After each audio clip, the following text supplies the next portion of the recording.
This is our ident. We like the name Spotlight Studios because it had kind of alliteration, and it had a strong connection with the media industry.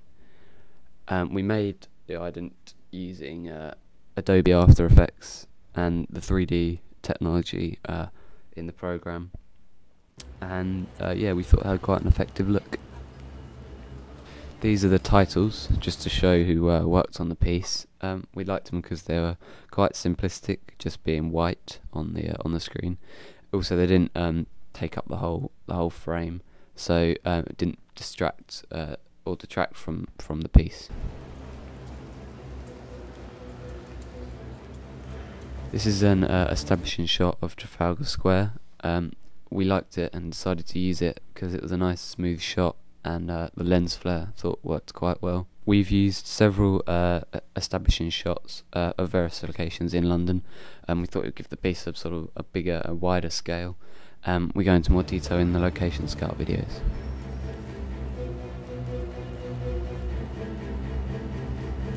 We knew the soundtrack would be a very important part of the piece. We got the soundtrack from a product from videocopilot.net called Pro Tools. There's some very good stuff on there. And we found this because we liked it because it was very tense and a nice big build up at the end of the track. We kept the ambient noise of the train station throughout pretty much the entire piece. We thought it added gave you a sort of connection with the station and how it sort of evolved around the station.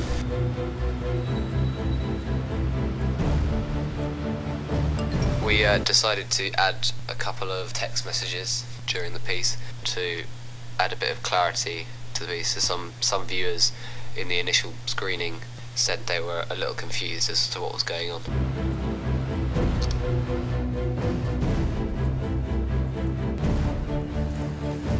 Because of the nature of the locations and what we wanted to get out of some of the shots, we filmed several of them with a handheld camera. Unfortunately, this meant that some of the shots were a bit shaky and not very stable.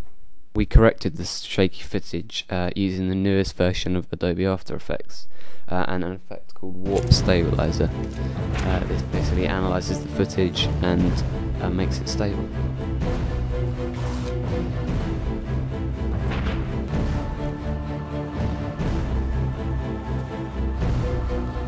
We filmed in several locations, some in Maidstone, some in London.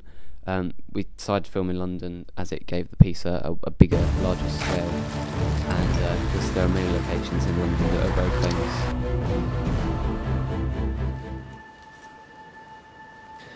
We added a lens flare at the end of the piece. We thought it gave a nice feel to the end. It looked quite good as well, and it gave a good transition from the main footage to the title. The title, Court of Conscience, was thought up. Sort of, we thought about the morality of what the characters are doing in the film, and it sort of just runs along those lines.